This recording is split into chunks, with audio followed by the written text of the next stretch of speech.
bad guy. Duh.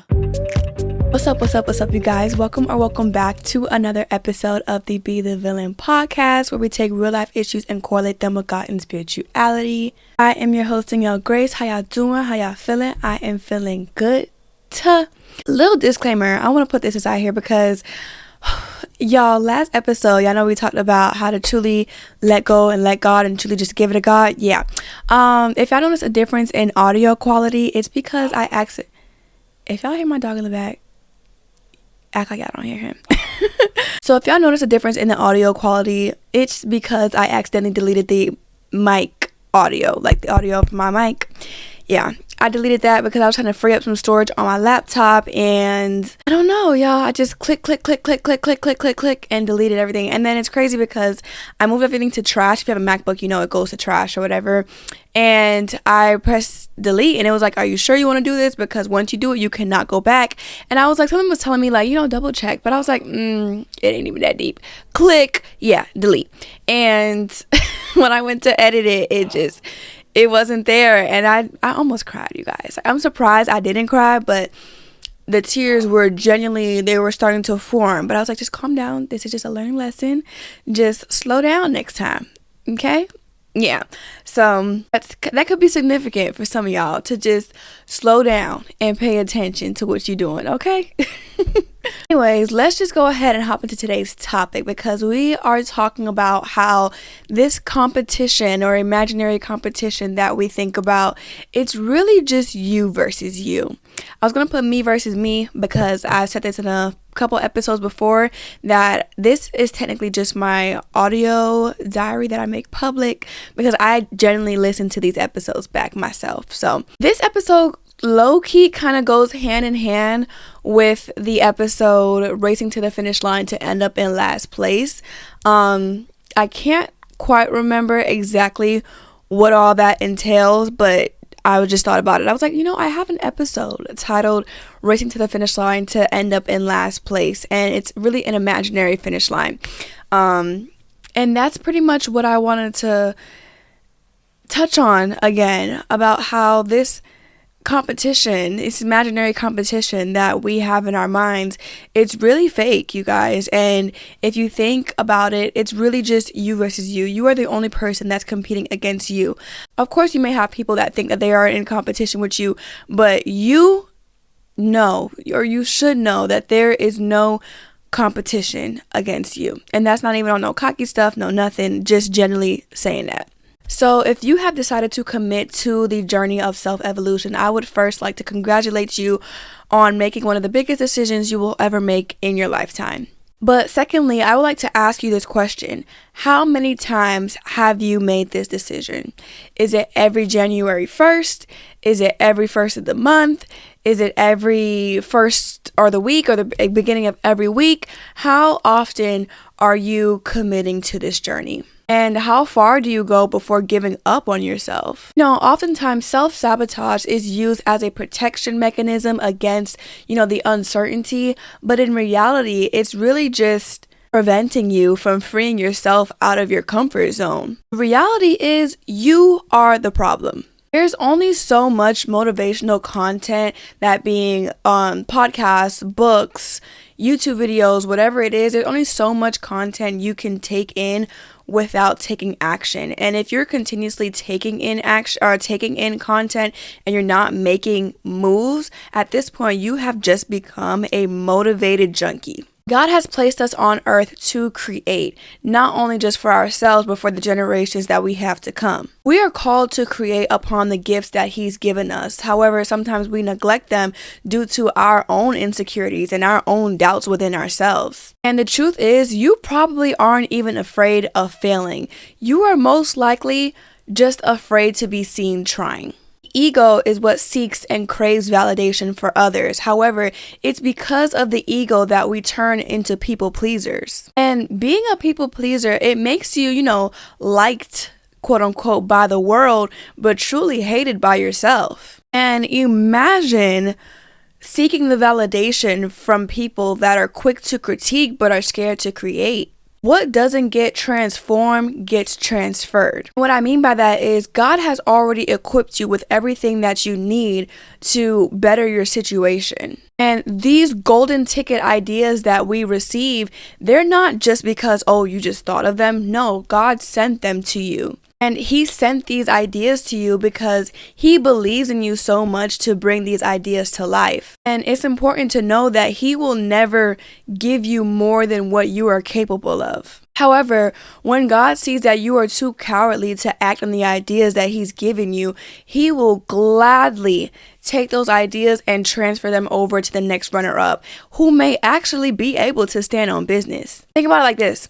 I'm sure a lot of you guys, if not each and every one of you guys, have had some type of idea where you're like, you know what, that would be something really great to create or something great to do or whatever it is, and you don't act on it.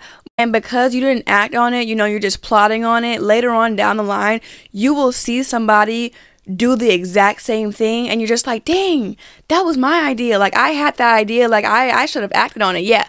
Shoulda, coulda, woulda. Or woulda, coulda, shoulda, whatever it is. But that's exactly what happens. God gives you the idea, or he gave you the idea, and because you didn't act on it, he's going to go ahead and pass it on to somebody else who may actually and usually ends up bringing that idea to life. And committing to the journey of self-evolution, you are truly showing that you are dedicated to bringing these ideas to life, and you have built up the courage to be able to be seen trying. Like, you no longer care if people see you trying, because like I said, people that are quick to create or people that are quick to critique just don't have the courage to create. So it's really their insecurity that they're trying to project onto you. And once you officially decide to commit to the journey, you just realize that what you're doing is an assignment from God and not really a show for the world. Now, yes, granted, people will see what you're doing and stuff like that, but that's not your purpose. Your purpose is not to be liked and be loved by everybody, because if you think about it, your mission is much bigger than to just be liked by everybody in the world. Jesus wasn't even liked by everybody. And now that I say that, I thought about this scripture. There we go.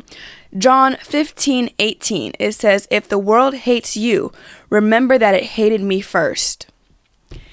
Your mission is not to be liked by everybody.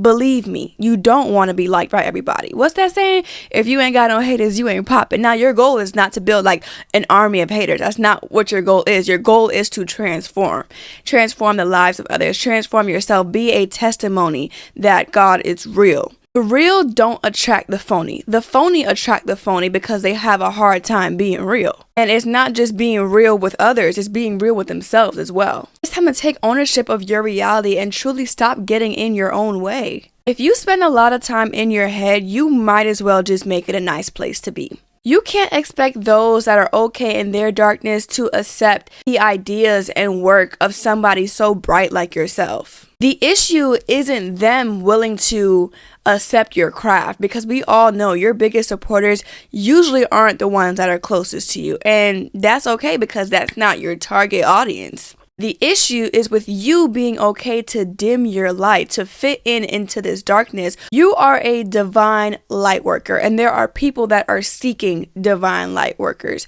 So if you're okay with being in the darkness with people that are okay with being in the darkness, that's truly a self problem. That's nobody else's issue but yours. The more work you do, the more you will realize the people that aren't doing the work. You feel me? Not sure how long ago it's been since y'all been in school, but just you could probably relate.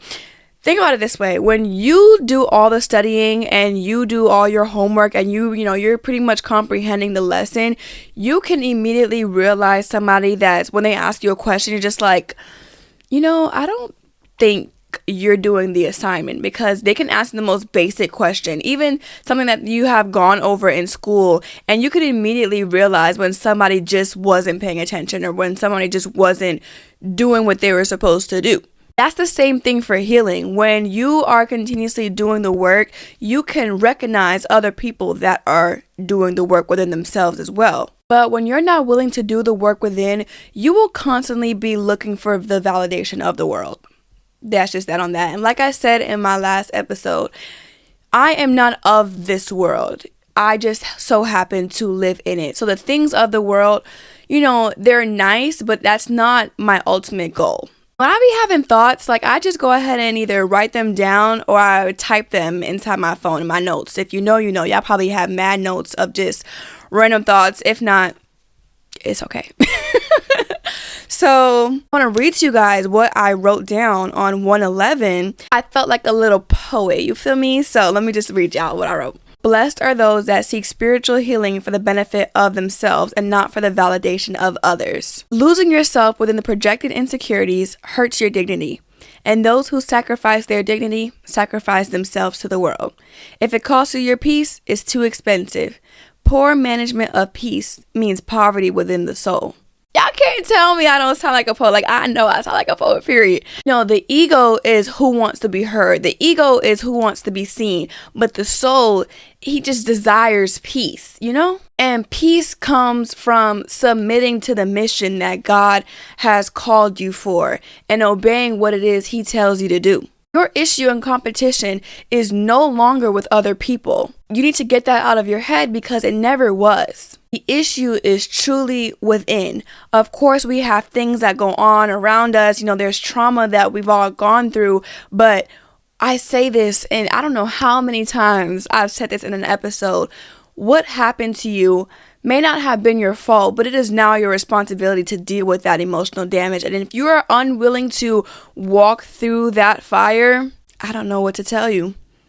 I don't know what to tell you, because you can either transform your trauma into something much more beautiful or dwell in your trauma and continue to keep this cycle along, aka generational curses. You feel me? And a lot of times when people are seeking to become that generational curse breaker, they will go through a lot more than anybody else will because they see things from a different perspective. So once you see things from a different perspective, it's hard for you to recognize that the things that you're going through, the things that are happening around you is normal, because it is not normal. However, you can either keep dwelling in, oh, this is not normal, and just start making a scene, or you can just, create something that's much more beautiful. And I guess nothing is really normal per se, but, start building something that is a bit more peaceful. I don't want to say normal. I'll say peaceful. The issue is within, you guys. How do you perceive yourself? What are your limiting beliefs? What is your relationship with procrastination and discipline? Why do you tend to neglect your calling? Is it because you crave the validation of everybody else but yourself? The only person that can truly validate you is God. So when you're seeking for the validation of other people, you will never get the correct answer, and you will be disappointed time and time again. The goal isn't perfectionism. The goal is progress. To be 1% better than the person you were the day before, yesterday, the day before, whatever. Just each and every day you should think to yourself, how can I be at least 1% better than the person that I was yesterday? At the end of the day, not only are you disappointing God, but you are disappointing your future self, because they know your capability. You know your capability. That's why you have that idea inside your head. They gave you that capability. They gave you that idea because they know you are capable of bringing it into fruition. 2024, we're leaving the excuses at the door. They should have been left in 2023, okay? 2023 was very much a learning experience and really just a deep dive into yourself. I know for me personally, 2023 was really just a learning experience and a deep dive into self and just, opening my eyes a bit more. But 2024 is a year of action and just submission to the mission.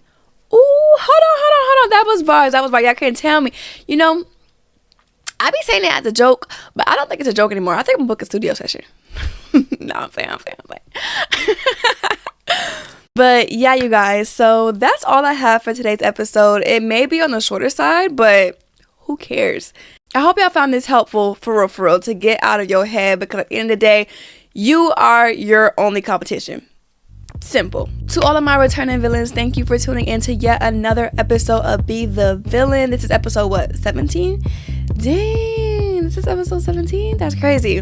Yes, thank you for tuning into another episode of Be the Villain. If this is your first episode ever and you made it all the way to the very end, I'm assuming that you're interested in your personal growth, but hey, That's just me assuming. My previous and upcoming episodes could be valuable to you, so I definitely do encourage you guys to go ahead and check those out. If you guys enjoy Be the Villain just as much as I enjoy creating these episodes, the biggest way you can support me is by subscribing, downloading, sharing with a friend, giving me a little 5 stars or a little review, comment.